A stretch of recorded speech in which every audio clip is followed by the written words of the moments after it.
ترکیہ کے سابق وزیر اعظم احمد داؤد اولو نے اسرائیل کی جانب سے صومالی لینڈ کو تسلیم کرنے کا امکان پر شدید تشویش کا اظہار کیا ہے۔ انہوں نے کہا کہ یہ اقدام مسلم ممالک کو کمزور کرنے اور انہیں ٹکڑوں میں تقسیم کرنے کی ایک منظم حکمت عملی کا حصہ ہے۔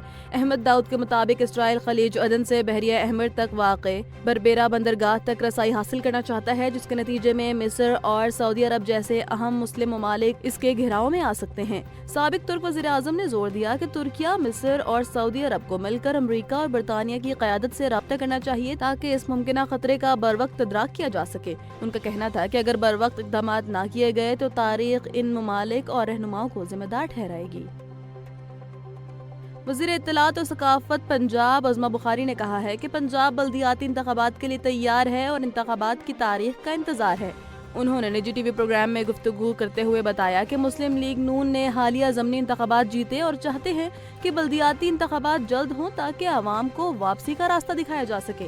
عظمہ بخاری نے کہا کہ تحریک انصاف کو جمہوری حق حاصل ہے، تاہم اسمبلی میں داخل ہونے کے دوران بعض افراد نے دروازے توڑے اور دھکے مارے، جس پر حکومت نے صبر کا مظاہرہ کیا۔ انہوں نے مزید کہا کہ مخالفین سیاسی مذاکرات کے بجائے NRO چاہتے ہیں اور ان کی بدتمیزی کو نظر انداز کیا گیا۔ لاہور ہائی کورٹ نے پنجاب پروٹیکشن اونرشپ ایکٹ 2025 کے خلاف دائر آئینی درخواست چھٹیوں کے بعد متعلقہ بینچ کے روبرو لگانے کی ہدایت کر دی ہے۔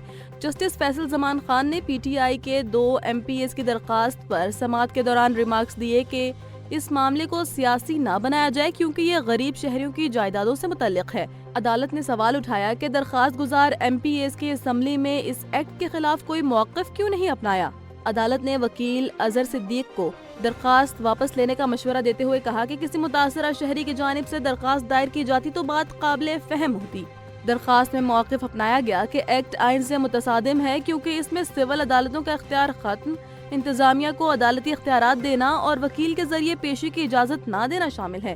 عدالت نے معاملہ آئندہ سماعت کے لیے مؤخر کر دیا۔ شمالی کوریا نے طویل فاصلے تک مار کرنے والے اسٹریٹجک کروز میزائل کا کامیاب تجربہ حاصل کر لیا، جو اتوار کو ملک کے مغربی ساحل پر کیا گیا۔ سرکاری خبر رساں ایجنسی کے مطابق میزائل لانچنگ ڈرل کی نگرانی خود رہنما کم جونگ ان نے کی۔ کم جونگ ان نے تجربے پر اطمینان کا اظہار کرتے ہوئے کہا کہ بیرونی خطرات کے پیش نظر اقدام ملک کے دفاع کو مضبوط بنانے کے لیے ایک ذمہ دارانہ مشق ہے۔ یہ میزائل تجربہ ایسے وقت میں سامنے آیا جب شمالی کوریا نے حال ہی میں اپنی پہلی جوہری طاقت سے چلنے والی آبدوز کی تصاویر بھی جاری کی تھی۔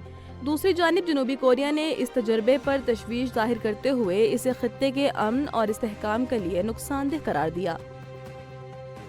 پاکستان اسٹاک ایکسچینج میں کاروباری ہفتے کے پہلے دن تاریخی تیزی دیکھنے میں آئی ہے، جس کے باعث 100 انڈیکس نے نئی بلند ترین سطح حاصل کر لی۔ کاروبار کے دوران 100 انڈیکس 1678 پوائنٹس کے اضافے کے ساتھ 1,74,079 تک پہنچ گیا اور ایک موقع پر 1,74,411 کی بلند ترین سطح بھی چھوئی۔ انڈیکس دن کے دوران 1,73,200 تک بھی نیچے آیا۔ گزشتہ ہفتے کے اختتام پر 100 انڈیکس 1,72,400 پر بند ہوا، اس لیے آج کی کارکردگی سرمایہ کاروں کے لیے خوش آئند ہے۔ یوکرینی صدر ولادیمیر زیلنسکی امریکی صدر ڈونلڈ ٹرمپ سے ملاقات کے لیے فلوریڈا کے ریزورٹ مارالاگو پہنچ گئے، جہاں ٹرمپ نے ان کا استقبال کیا۔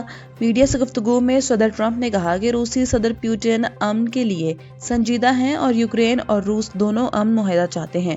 ان کا کہنا تھا کہ زیلنسکی سے ملاقات کے بعد وہ پیوٹن اور یورپی رہنماؤں سے بھی رابطہ کریں گے، جبکہ آج کی بات چیت میں سیکیورٹی معاہدہ اور یوکرین کے لیے معاشی فوائد شامل ہوں گے، کیونکہ امن مذاکرات آخری مراحل میں ہیں۔ بنگلہ دیش میں 12 فروری کو ہونے والے عام انتخابات کے لیے بنگلہ دیشی طلباء تحریک نے جماعت اسلامی سے اتحاد کر لیا، جبکہ لبرل ڈیموکریٹک پارٹی اور نیشنل سٹیزن پارٹی بھی جماعت اسلامی کی قیادت میں قائم 8 جماعتی اتحاد میں شامل ہو گئی ہے۔ NCP سربراہ ناہید اسلام کے مطابق اکثریت حاصل کرنے کے لیے یہ فیصلہ کیا گیا ہے اور امیدواروں کی حتمی فہرست پیر کو جاری کی جائے گی۔ یاد رہے کہ گزشتہ برس طلباء تحریک کے احتجاج کے بعد شیخ حسینہ واجد کی حکومت کا خاتمہ ہوا تھا۔ وزیر اعلیٰ پنجاب مریم نواز نے کہا ہے کہ حقیقی ترقی وہ ہے جس سے غریب محنت کش بھی مستفید ہوں۔ صوبائی حکومت کے سہولت آن دی گو بازار پروگرام کے تحت ریڑھی بانوں کو 400 سے زائد سٹالز الاٹ کیے گئے۔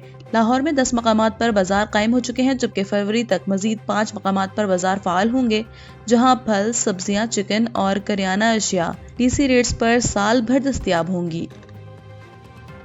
National cyber crime investigation agency نے نئے سال کی آمد پر سائبر الرٹ جاری کرتے ہوئے عوام کو جعلی مبارکباد لنکس اور تحائف سے متعلق پیغامات سے محتاط رہنے کی ہدایت کی ہے۔ اعلامیہ کے مطابق ایسے جعلی پیغامات سوشل میڈیا اور واٹس ایپ پر گردش کر رہے ہیں۔ صارفین کسی انجان لنک پر کلک نہ کریں اور اپنا واٹس ایپ ویریفیکیشن کوڈ کسی کے ساتھ شیئر نہ کریں۔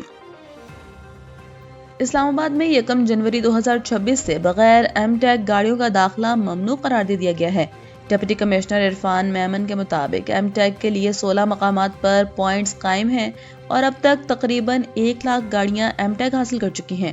1 جنوری سے ٹیگ ریڈرز فعال کر دیے جائیں گے جو مختلف انٹری پوائنٹس اور ناکہ جات پر بغیر ایم ٹیگ گاڑیوں کی نشاندہی کریں گے۔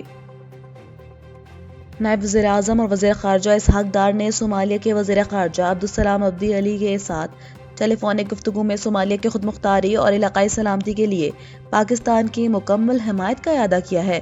صومالیہ نے اقوام متحدہ کی سلامتی کونسل میں تحفظات اجاگر کرنے کے لیے تعاون کی درخواست کی، جس پر اسحاق ڈار نے پاکستان کی طرف سے صومالیہ کے لیے مسلسل حمایت جاری رکھنے کی یقین دہانی کرائی۔